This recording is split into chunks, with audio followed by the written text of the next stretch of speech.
To call this meeting of the Board Governance Committee to order. Carolyn, would you please call the roll? For the Director of Finance, Ms. Ortega. Ms. Dillon. Here. Mr. Rosensteel. Here. For the State Superintendent of Public Instruction, Ms. Dumont. Here. Vice Chairperson McGuire, you have a quorum. Thank you.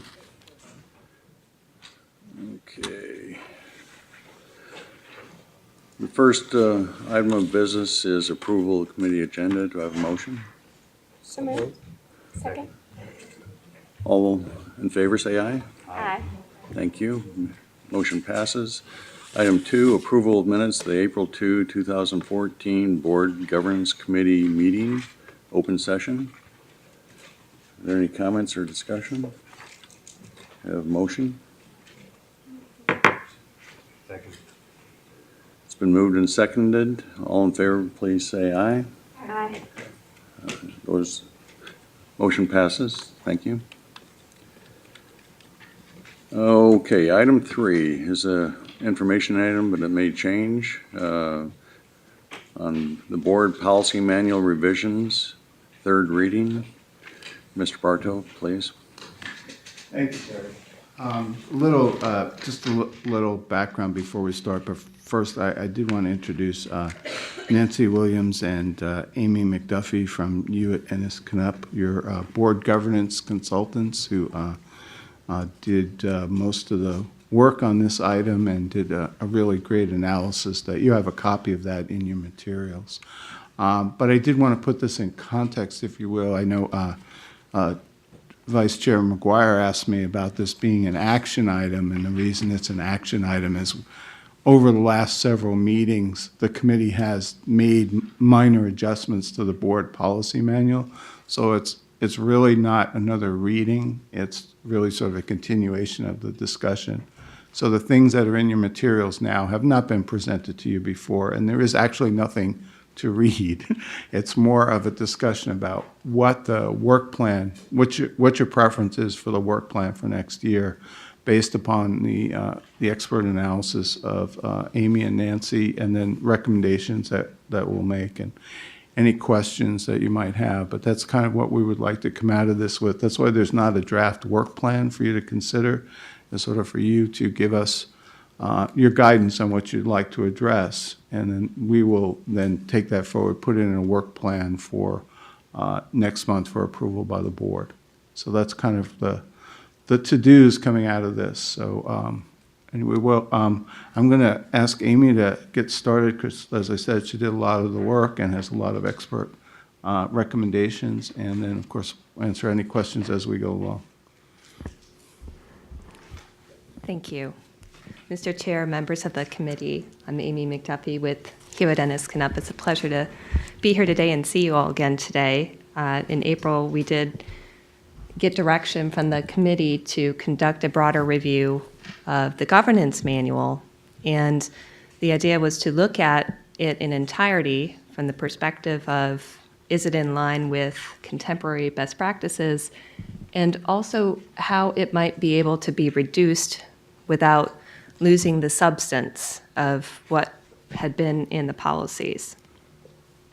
So we performed that assessment, and we're coming back to you today, and hopefully you've had a chance to review the memo that was in your packets. We've given you some ideas on what improvements could be made to the policy, and also offered up some new suggestions for what items you might want to consider adding.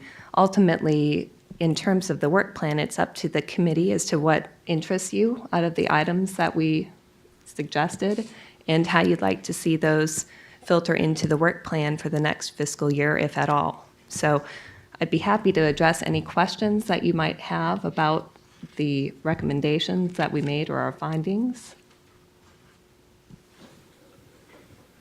Okay. Just a second.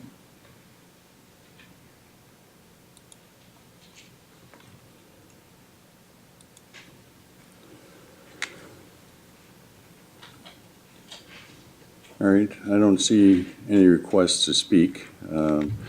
I do have actually a couple of comments, and maybe you can give me some feedback. Sure.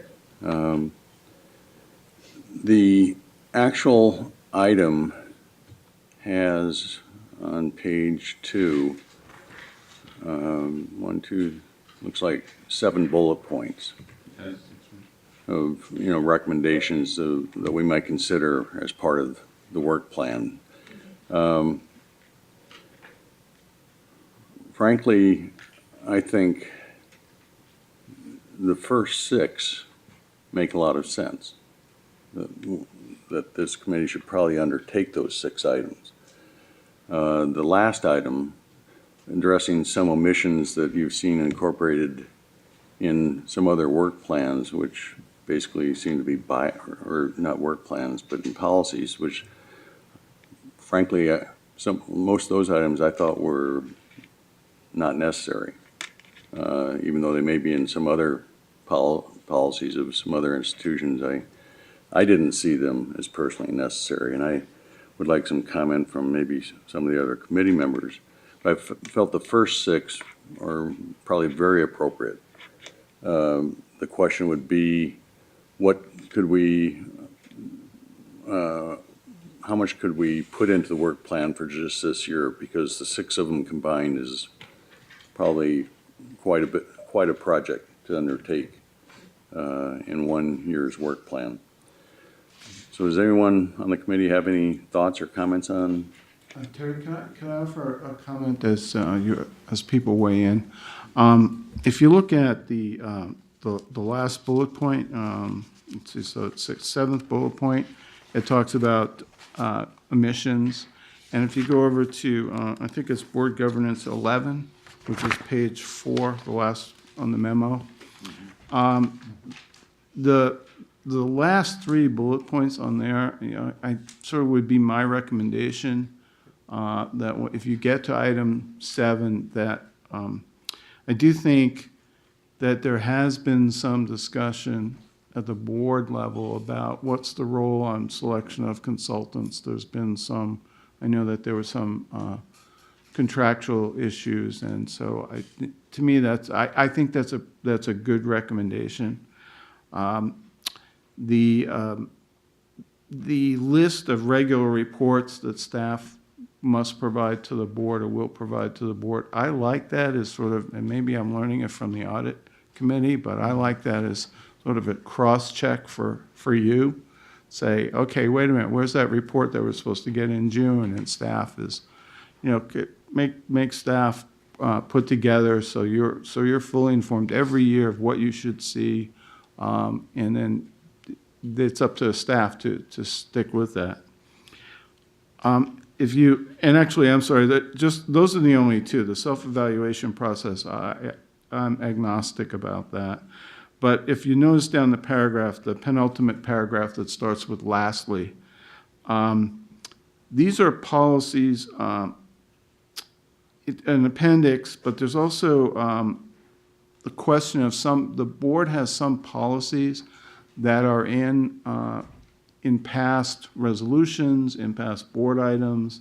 I think that came up when we talked about the additional earnings credit. There was a policy that was adopted, but it wasn't in a policy memo. So I would suggest that we bring something back to you, at least from a governance standpoint. In other words, a standard, not come back and say these are all the things that should be in there, but a standard that says, if something like this is adopted and determined to be a board policy, it has to show up on a schedule or something in your manual. So that's my additional input on that last bullet point. All right, Elizabeth, appreciate those comments. Mr. Enos? Brian, I'm exactly on the same page on those last 3 items. I think that would provide value. I mean, we want to service your needs with this board manual, but from my view, I mean, because I see all the moving parts and I have it going on in my head, I have a pretty good understanding of the overall movie we're in here.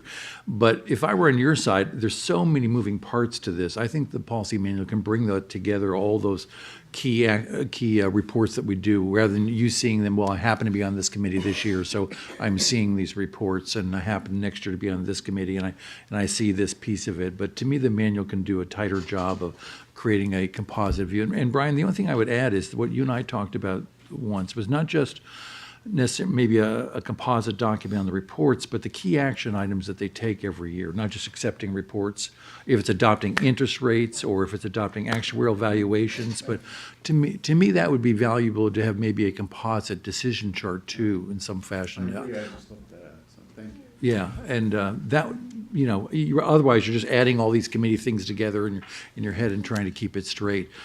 Some of the other bullets in that are moving parts, like the calendar moves around a lot and stuff. I don't know that I'd put that in the policy manual, but giving you a strong sense of the overall commitment of your time and decision-making thought in the manual, to me, would be helpful. We don't have that now, that umbrella view of what you do. All right. I appreciate that comment. Mr. Boykin? It didn't go up, okay.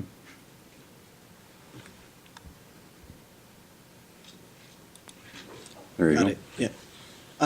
Yeah, I agree generally with those comments and also with Mr. McGuire's, general agreement on the first 6 bullet points. I just had a couple of questions. One is on the 4th bullet point where it says transfer the implementation details of the compensation policy.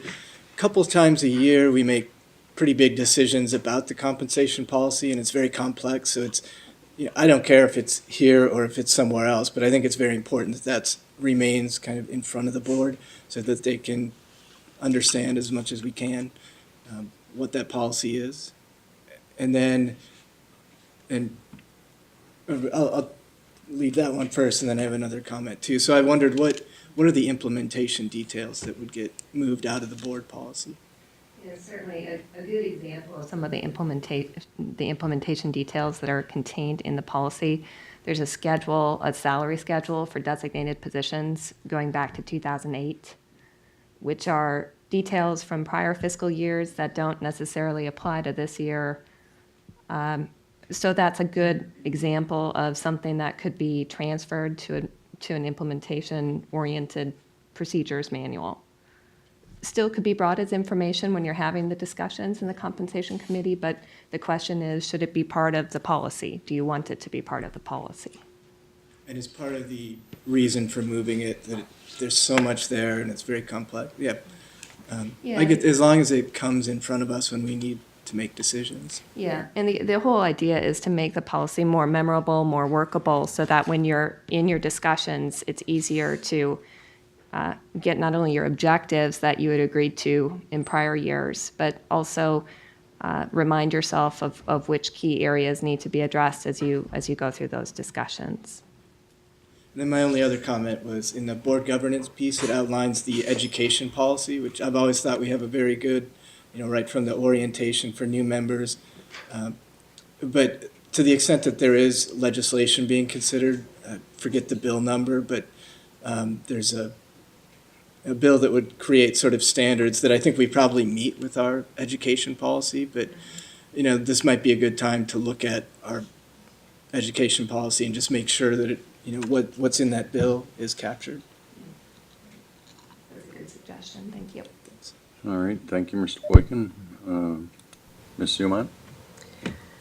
Yes, I agree with taking the first 6. I did wonder how it would work in the work plan. Are we going to go section by section?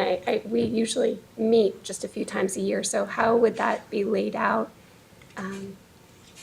That's a great question. I tried to, obviously, we didn't know what the decisions would be, so I do think that they fall between sort of substantive and procedural. I think that some of the things we're talking about are editorial that don't really require a lot of deliberation on your part, and I'd like to actually separate the work plan into 2 pieces. I'd like to have sort of a editorial review where you would get a reading with all the redlined versions pulled out of here that are basically housekeeping or streamlining. And then some of the things that are more substantive, I would put as an item on the work plan. So, for example, including a schedule of reports, including a schedule of staff-directed activities towards the board, putting that something. So that's, I think, something more substantive for your discussion. There are, I do think that the benefits and services policies, I think you might want to take a look at that. We might want to at least circumscribe that universe for you so you know what it is that you're agreeing to put in the policy manual. I think that staff could bring that back. There are other things that you, Amy, that you would think would be more substantive that would require a deliberative process by the board? By the committee, rather? I do think that since the compensation policy is a sensitive one, as are all of these, not to undermine the importance of the others, but there would be some sizable chunks of information that could potentially be candidates for lift out. And so I think we want to take some very careful consideration of that and give it time, whether that's a part of, from the other policies, which would be couched under the procedural policies. That's up to the discretion of the committee, but I would just suggest that that one might need some more careful consideration. Yeah, I agree with that recommendation. The other one I might suggest is let's see, it's 1, 2, 3, 4, 5. It's the 6th bullet point down, which is really looking at the scope of your charter. I think that's where, your consultants can come in and give you best practices from across various pension programs, whether or not the board governance committees and other places limit themselves, because right now you're limited to section 500, 600, 700, I believe. So you have a very limited scope of review, but you're not a delegated committee. In other words, if somebody wants to make a change, so if for investments committee wants to make a change to investment policy, they can do that. This is not a delegated committee, meaning that it has final authority, but it would be something to discuss whether or not you wanted to make this the first place to look, and also whether or not you could undertake review on your own of other areas outside of those 3 sections. So I would like to see that brought to you as a discussion, as an information item with some suggestions and some best practices from your consultants. So I think that those items, I think that you only meet 3 times a year, so getting. That was my question. This seemed like a lot. So getting the item presented to you, getting a first reading, getting a second reading, and getting approval of the item, that's pretty much the year. So, I wouldn't suggest taking any more than that as the substantive review. And my last thought was on the bullet point number 7, wondering if those omissions from board policy, I had kind of thought about that in a different way of best practices from other, plans or systems, and wondering if, as we go through each of those, if they could just come up at that pertinent time, if there were, things under benefits and services or under that appropriate section, depending on how deep a dive we were taking on, any one of the topics. So that's how I kind of thought. Certainly, we would make that part of, to give you the information that you need to make a decision. So that will be part of our presentation. Finished? Yep, Okay, thank you. thank you. Ms. Dillon? So, I agree with my colleagues that to take a look at the first 6, and I agree with the comments that have been made to taking a look at the bottom 3 bullets of the additional point there on number 7. The extra bullets there on part, for the 7th thought, but the additional information. And we already have the current members, our terms, our pictures, the general contact information, calendar, that's all on the general website. So I think we're good having that separated out. And we already have the organizational chart with staff and outside consultants available on our resources. Are there things that, there seems to be some simple things within the proposal that's come to us today, like including a reference to the complete strategic plan or incorporated as an appendix. That's a decision that we can make today to take some of that weight off our table going into the work plan. So I don't know what you're expecting from us on those. I mean, are those decisions you're expecting us to make today, or are we going to put that into our work plan? Okay, so those would be some of the simple things that you, Brian, you're talking about, dividing it up into. I don't think that, is there anything that precludes us from having more than the 3 meetings? If this turns out to be meatier when you break it down and try to put it into the work plan? Just all your practical considerations. There's Okay. no Well, legal. I get that. Yeah. So you know what those considerations Yeah, are. yeah.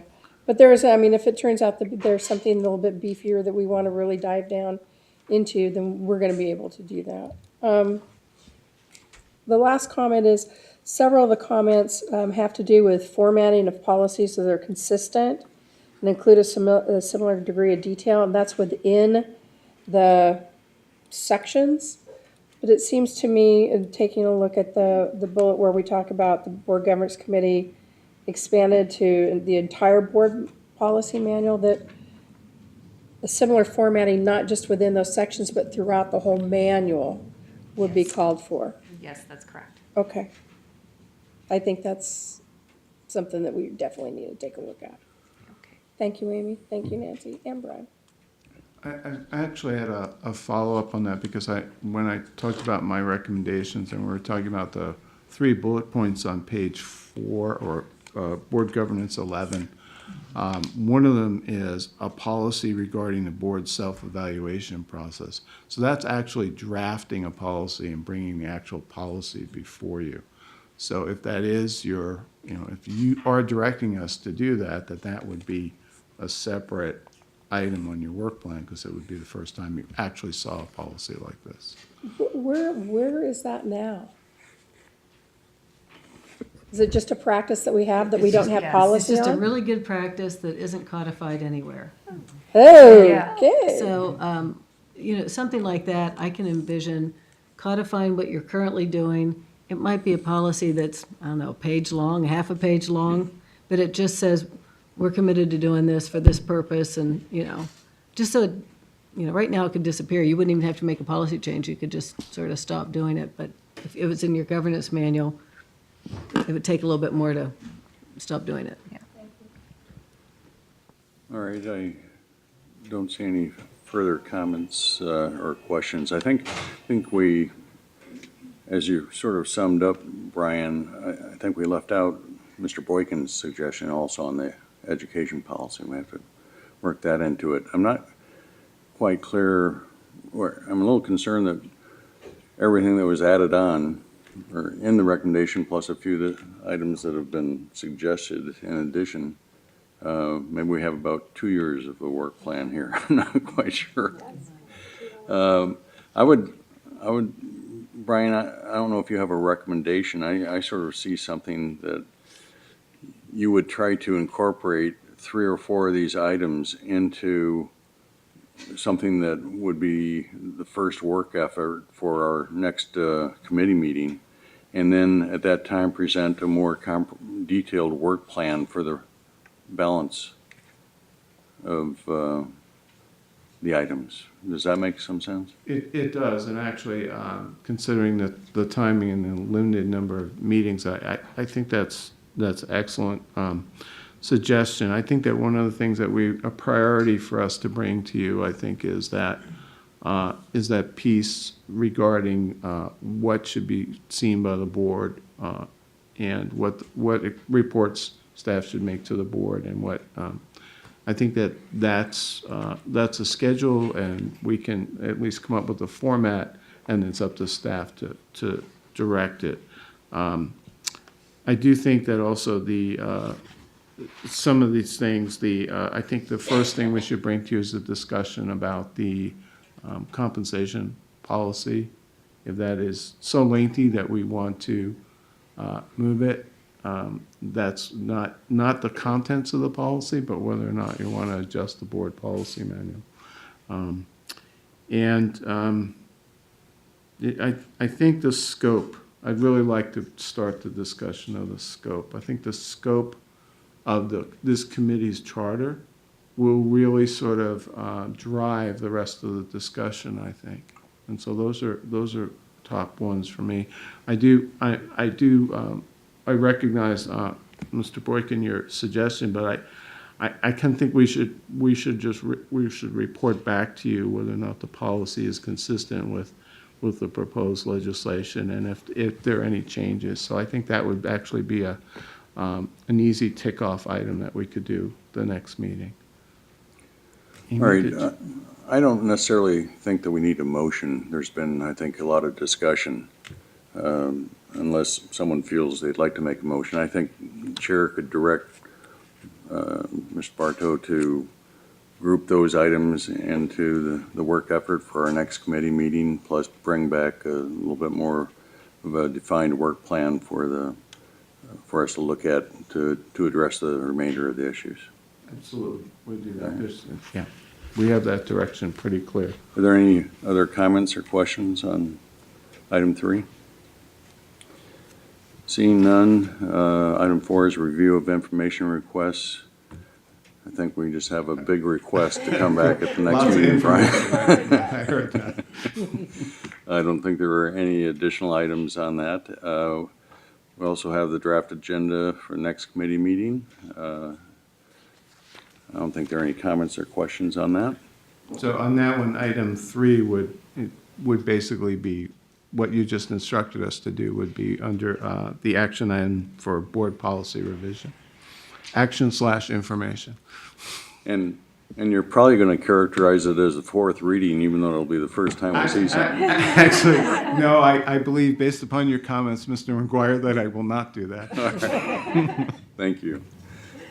All right, opportunity for public comment. Does anyone have any comments in the public? Seeing none, this meeting is adjourned.